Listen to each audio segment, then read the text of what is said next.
Hey guys, welcome back. It's Ripe again, back with more neighbor stories. In this video, a Karen neighbor sold my house while I was away and built a pool on my property. Let's dive right into the video. The first one is titled, "Am I the a-hole for resolving our HOA's aggressive speed bump situation?" So I've been renting a house in a HOA neighborhood for the past 2 years. Initially, everything seemed pretty standard, you know, the usual HOA stuff. But things started getting ridiculous about 8 months ago, and I need to know if I went too far in handling this. So our HOA is run by what I can only describe as a group of power-tripping individuals. The president, let's call him Duke, lives 3 houses down from me. Another board member, who I will call Chip, lives right across from me. These two are basically the neighborhood's self-appointed watchdogs, but they don't exactly practice what they preach. It started with the driveway situation. My wife and I got a notice about rust-colored stains on our concrete driveway. The fine was $150, which seemed excessive for what amounted to a few small marks from our daughter's bike chain. Meanwhile, Chip's son had been working on his lifted truck for months,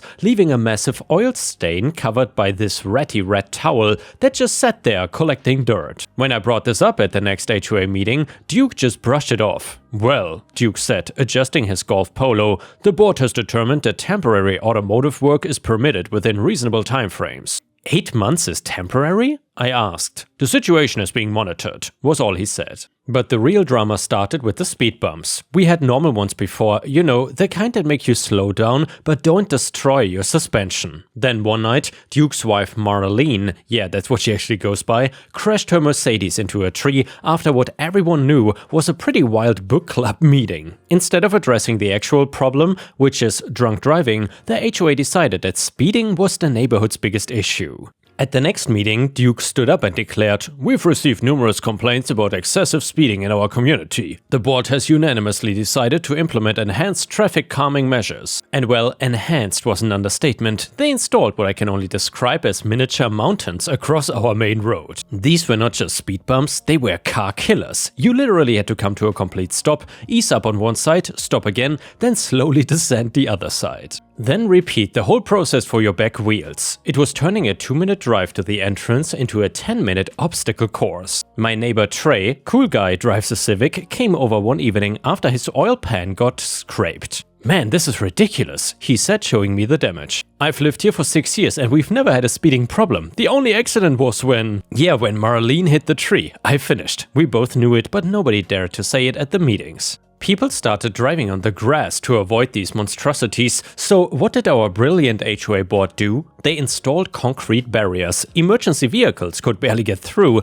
Our local fire department even sent a letter of concern, which the board promptly ignored. That is when I decided enough was enough. I'm not proud of what I did, but after watching an elderly resident struggle to get her car over these things and hearing horror stories about damaged vehicles, I took action. I may or may not have acquired some diesel fuel and applied it to these barriers of tyranny the night before garbage day. Those massive trucks did exactly what you would expect to compromised asphalt. The HOA was furious. They rebuilt them even higher, if you can believe it, so I might have repeated my midnight maintenance. After the second time, they finally gave up and installed normal regulation height speed bumps that actually made sense. Here is where I might be the a-hole. I never admitted to anything, but word got around. Most neighbors were thankful. I've never gotten so many random invites to backyard barbecues, but Duke and Chip are on a warpath. They've been trying to prove it was me, sending threatening letters about vandalism and property destruction, and they even hired a private investigator,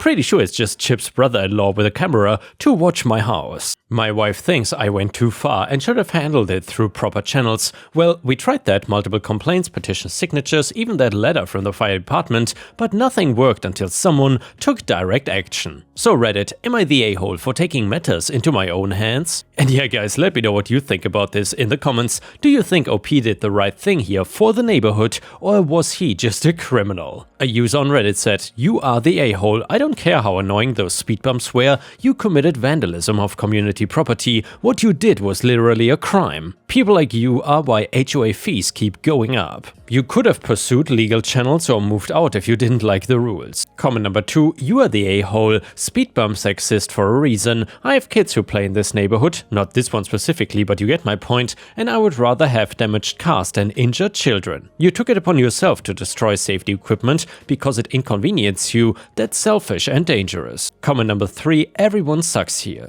The HOA board clearly overstepped with those ridiculous speed bumps, but destroying property is not the answer. You should have documented everything and reported them to the city/county for code violations. Now you have given them ammunition to use against residents who oppose them. And yeah guys, if you have watched until here, please don't forget to subscribe to the channel if you haven't already. Thank you so much, and the next one is titled Neighbors sold my house while I was away and built a pool in my backyard. To provide you all with some context on the situation, I work as a manager for a company in Eastern Africa, but my home is in Namibia. Due to my extreme work schedule, my boss usually allows me an extended vacation once a year for me to go home during the slow season. I don't have a wife or kids, but the pay is extremely good. I've never had an issue with the way things have been going. It allowed me to purchase my dream home and pay it off extremely quickly. A few years ago, my neighbors sold their house. It came as a shock as I really liked them. We would have dinner some nights whenever I came home. They even house sat for me whenever I was away, doing things like parking their car in my driveway to make it seem like someone was actually home and keeping the lights on. Well, this all changed when my new neighbor, let's call her Cassandra, 45 female, bought their house and moved in along with her husband and 3 kids. At first they seemed perfectly normal. Our community is really tight-knit, we all know of one and another, and let's just say that Cassandra began to make a reputation for herself very quickly. She began first with anonymous noise complaints, filing them on people in the neighborhood if they dared to make too much noise. People were saying you could look over at her house and see her peeking through the windows, sneering as she watched the police tell our neighbors to quiet down. Or calling tow trucks on vehicles of neighbors that she thought were eyesores. Then things started to get personal. Even when others in the neighborhood tried to confront her about her actions, she would adamantly say that she had nothing to do with it, while flashing a fake smile. Or when she was invited to the very same parties, she would again sit in the windows and wait for any excuse to have the police come to break it up. One time when I returned home from work, I pulled up to realize a tree on the corner of my lot had been cut down. Shocked and confused, I headed to Cassandra's house to ask if she knew what had happened. She answered the door with a smug face and said, "Yes, can I help you?" "I'm really sorry to bother you, Cassandra." I then gestured over to the stump that now sat on the corner of my lot. "Do you have any idea what happened to my tree?" She scoffs at me and said, "I will have you know that I had a surveyor come out to check the property lines, and I was appalled to find that your tree branches were crossing over the line onto my lot. So I had it cut down. I'm sure you understand that is against the rules." She then promptly slammed the door in my face, leaving me dumbfounded on the doorstep. Another thing you should know about me before I continue is that I'm fastidious about my documents. I keep everything, and I mean everything, secure in my home within a safe. Also for added security, I keep a digital copy securely on a remote server. Call me paranoid, but it worked in my favor. I double-checked the property lines, and yes, she was right. I did have branches hanging over, but that was an incredible step to cut down my entire tree for that. I decided at this point to keep the peace, deciding to leave the tree thing behind. After all, I'm not home for most of the year, and if it truly bothers her, then who am I to care about a tree? This was a mistake that only emboldened Cassandra. If she could get away with calling the police on her neighbors, having trees and other things removed that she deemed undesirable with no consequences, who knows how far she could really push it. Well, and push it she did. The true peak of her behavior was last year. It was the same time of year as all the others, the slow season where my boss gave me the go-ahead to head home for my usual leave time. I was tired and looking forward to sleeping in for a few months until I was pulling up to my house. For a moment I was worried that I had pulled down the wrong street. I had just gotten off of a red-eye flight, so I was exhausted to say the least. But no, the house number was right, but the color was off. My house was now a hideous orange color, and an SUV was already parked in my driveway. There were kids' toys strewn across the lawn, and peeking into my backyard there was now a sprawling swimming pool that definitely was not there before I last left. I parked on the street and slowly walked up the path to the door and knocked. A few moments later, a young man, maybe 25, answered the door. I stood there like an idiot, not able to even form a sentence without it sounding crazy, so I went for it. "What are you doing in my house?" I asked, and he looked around confused. I'm not sure what you're talking about. We just bought this place not even a month ago. That is impossible. This is my house, I retorted. I pulled out my phone and showed him a handful of photos I had taken around the place, of the beautiful sunsets you can catch off the back porch to some group photos me and some of the neighbors had taken a few years back. I'm sorry man, I don't know what to say. Come on in, I can show you the paperwork. He stepped back from the door and allowed me to walk past him. While he is a very nice gentleman, his taste and style is not my type.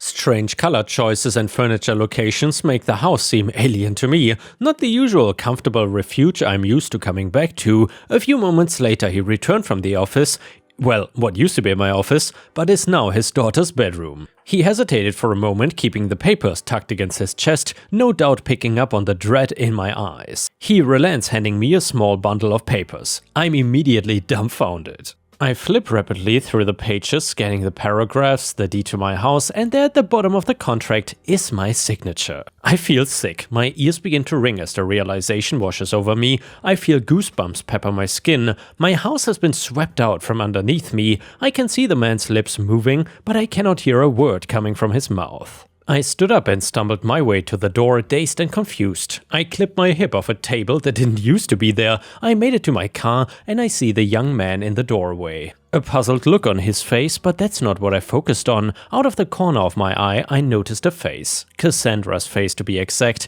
peeking through the blinds of her house. We lock eyes and she quickly yanks herself away from the window, no doubt hoping that I didn't see. I barely remembered what happened next. I remember my hands fumbling for my keys, driving aimlessly, my mind a soup. I drove to a nearby hotel and rented a room. I sat on that bed for what felt like hours, staring at the wall, hearing the droning noise of the clock ticking on the wall. This guy had my signature on those documents, but how? It was all legit. I called my lawyer, got my laptop out. This was not gonna stand. Cassandra had gone too far and messed with the wrong man. Our first attempts at contacting the local police were a bust. The paperwork was legitimate, they said, nothing could be done and we shouldn't be wasting their time. So then me and my lawyer dug deeper and began to uncover a paper trail. We found the signature that Cassandra had used was lifted from a petition I had signed last year. How she got a hold of it, I'm not sure. Then we found trails of others complaining all across Namibia of the same thing happening in similar high-end homes.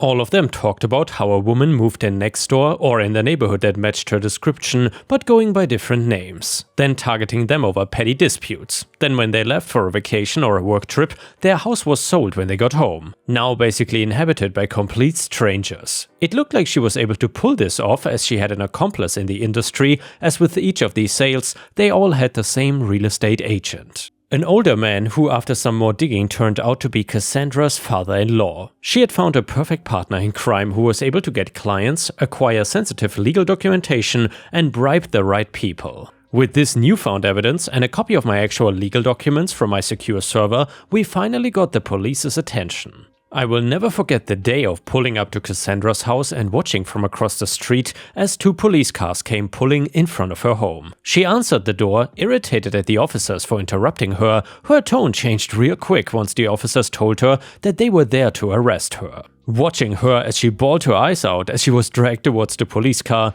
at first she was apologizing profusely and throwing her real estate agent under the bus, saying that they were the mastermind of the whole scheme. Once she realized playing that act is not working anymore, she changed gears into her true self. She began to kick and scream, hurling insults at the officers as she was stuffed into the backseat of the car. I made sure to be standing on the sidewalk waving with a smile as she drove by. She pressed her face against the glass and screamed at me as a child would when having a meltdown. As for the aftermath of this entire situation, the families that were Cassandra's victims are obviously distraught. The young man I had mentioned before apologized profusely to me. I told him he had nothing to be sorry for. To this day, I have a good relationship with him. As the court case progressed against Cassandra and her accomplice, all the victims whose houses were stolen and those who were unknowingly scammed all received hefty payouts from insurance companies, as well as having all of Cassandra's assets liquidated and split up to all the affected people involved, including myself. Cassandra and the agent received multiple years in prison for their actions, including, but not limited to, fabrication of legal documents, fraud, and even theft. As for me, I actually have to thank Cassandra for one thing, and that is the pool.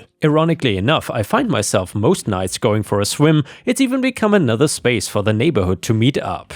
Also, with the money I got from the courts, I was able to quit my job. Cassandra made me realize it's time to settle down and finally put my roots in somewhere. And now let's move on to the next story. It starts like this. I'm the boss of a restaurant in a little city or a large town, depending on how you're looking at it. People here like my restaurant chain, which I started when I came here 20 years ago after I got my bachelor's in culinary art. It's been doing pretty good, all thanks to my wife. She got her business degree and helps things running smoothly. We are sweethearts from college and been together for a long while, 2 decades to be exact.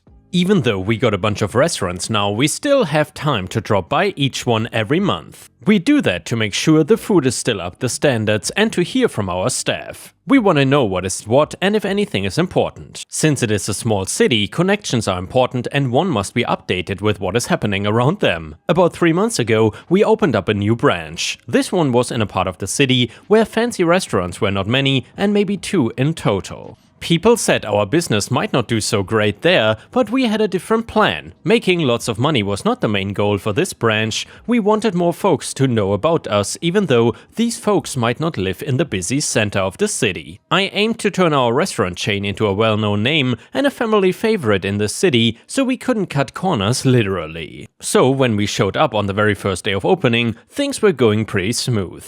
The place was not completely full, but it was close and everyone seemed to like the fancy setup. But well, on the 3rd day, we ran into a problem. A Karen. Yeah, one of those folks who always wants to talk to the boss because her breadsticks were not oily enough and her salad was too oily. We actually found out about the whole thing after it was done, but I will tell it in order so it makes sense. This Karen showed up a few hours before we closed and the only thing she wanted and asked for was a bottle of wine. But even after her drink was given to her, this Karen kept bothering our male waiters. She would call them over every 10 or so minutes, ask them about the menu and what they like to eat, but never actually order anything. Then things took a disgusting turn when she put her hand on one of our waiter's thighs. Luckily, our waitress stepped in quickly. She pulled the waiter away and told the Karen that she had to order some food because her wine was all gone and she couldn't just hang out here any longer. The Karen let out a huff and started talking in a rude way. After about 5 minutes of complaining about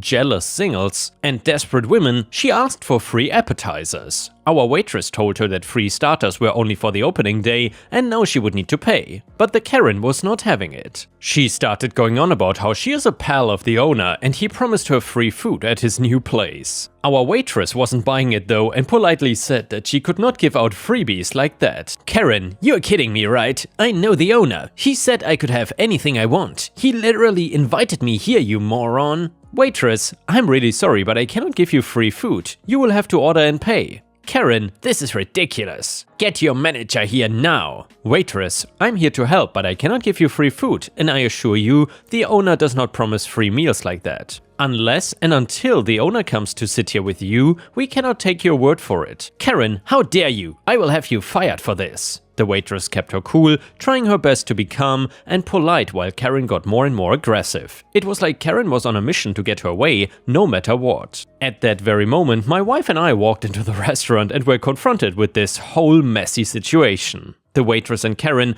were so into their argument that they had not even noticed us entering. Our waitress was trying hard to reason with Karen, but Karen was just not having any of it. My wife and I started heading towards their table, trying to figure out what was happening, but then out of the blue, Karen stood up so suddenly that her chair toppled back. And then she had the audacity to slap our waitress. It all happened so fast, without thinking, I dashed forward and pulled the waitress away from the escalating chaos. But this time, Karen's swing hit me instead of the waitress. Karen was still shouting, going on about how our staff was rude and aggressive, and how they would not serve her, and how they were calling her a liar without any reason. As I was trying to calm things down, Karen pointed her finger at me and kept yelling. She threatened that she would talk to the owner, not realizing it was actually me, and get everyone fired for ruining her supposed great night. At this point, I'd had enough of Karen's nonsense. I cut her off before she could spew more of her ridiculous claims. I looked at her straight in her eyes and said, I am the owner of this restaurant. Yes, the same one you claim to be buddies with, and I can assure you that I don't keep friendship with people like you who behave so poorly towards my staff or any staff in general. Karen just scoffed and rolled her eyes. She was not buying it, not even a bit. "Oh please, like I'm supposed to believe that," she retorted with a snarky tone. I stayed calm and replied, "Believe what you want, but your actions are causing a disturbance. I've asked my manager to call the police and they will be here soon." This seemed to set Karen off even more. She started shouting at me, claiming that I was trying to frame her and ruin her night. She got right up in my face, fake tears streaming down her cheeks, and started accusing the male staff of harassing her and trying to take advantage of her innocence. I knew I had to maintain my distance, but Karen's actions were becoming more aggressive. She actually started touching me again, trying to force me to touch her as well. That was the last straw. I suddenly signaled to my wife, who was watching the situation unfold, to step in. The police were not gonna arrive in time, so it was up to us to de-escalate the situation. It was becoming clearer that Karen was out of control and we needed to handle this before things got even more out of hand. Little did Karen know, my wife was actually a kickboxing expert. As Karen once again tried to touch me inappropriately, she did not have time to even blink before my wife's swift and skilled move knocked her out. Don't worry, my wife was extremely talented and Karen was not gonna have more brain damage than she already had. She was only going to be out for a few minutes, which was just enough time for the police to arrive. As if on cue, the police showed up just as Karen was beginning to regain consciousness. My waitress and manager quickly briefed the officers on all the events that had unfolded. I encouraged my waitress to press charges and she agreed. I shared my side of the story to the police officers as well. Karen, in her dazed state, started to understand the situation, but she was not about to go down without a fight. She began to paint me and my staff as the villains, claiming that she was being assaulted by us. She tried to play the victim card, but luckily we had CCTV footage that captured the whole scene. After about 30 minutes of back and forth with the police, they made their decision and they basically shoved Karen in their car. I pressed charges against her as well,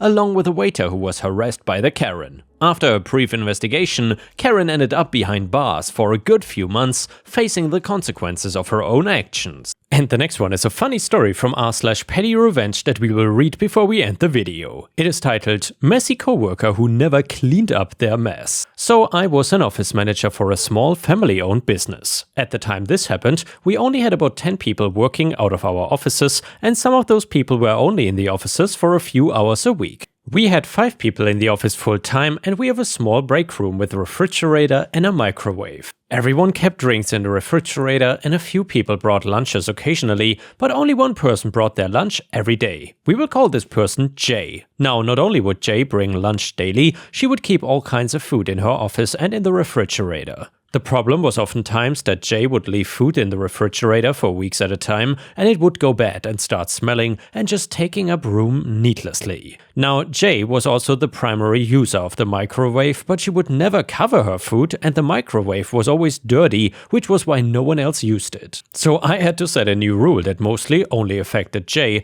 The refrigerator had to be cleaned out every Friday and you had to take your stuff home or toss it. Also, Jay was instructed to clean the microwave every day and I was always the last to leave on Friday, so I started tossing Jay's food on Friday after she left. This got her attention quickly and she would take her stuff home from the refrigerator, but she still was not cleaning the microwave. So once in a great while I went to use the microwave and it was disgusting and gross and Jay was gone for the weekend. So then I ended up cleaning the microwave just so I could pop some popcorn. After I popped my popcorn, I climbed up and unplugged the microwave and put an "out of service" sign on it. The next week, Jay came in and was shocked when the microwave was not working. I told her that I tried to make popcorn and it stopped working. She asked when it would be fixed and I told her it was pretty low priority, so I didn't know. The microwave was left unplugged for over 8 months and the only person who ever asked about it was Jay. Finally, she mentioned it to the owner and he came to talk to me. I explained the situation and he just had a good laugh. Jay was later let go because of other reasons. After she was let go though, I plugged the microwave back in and the microwave was always clean without Jay using it. And yeah guys, thank you for watching. I will see you again tomorrow.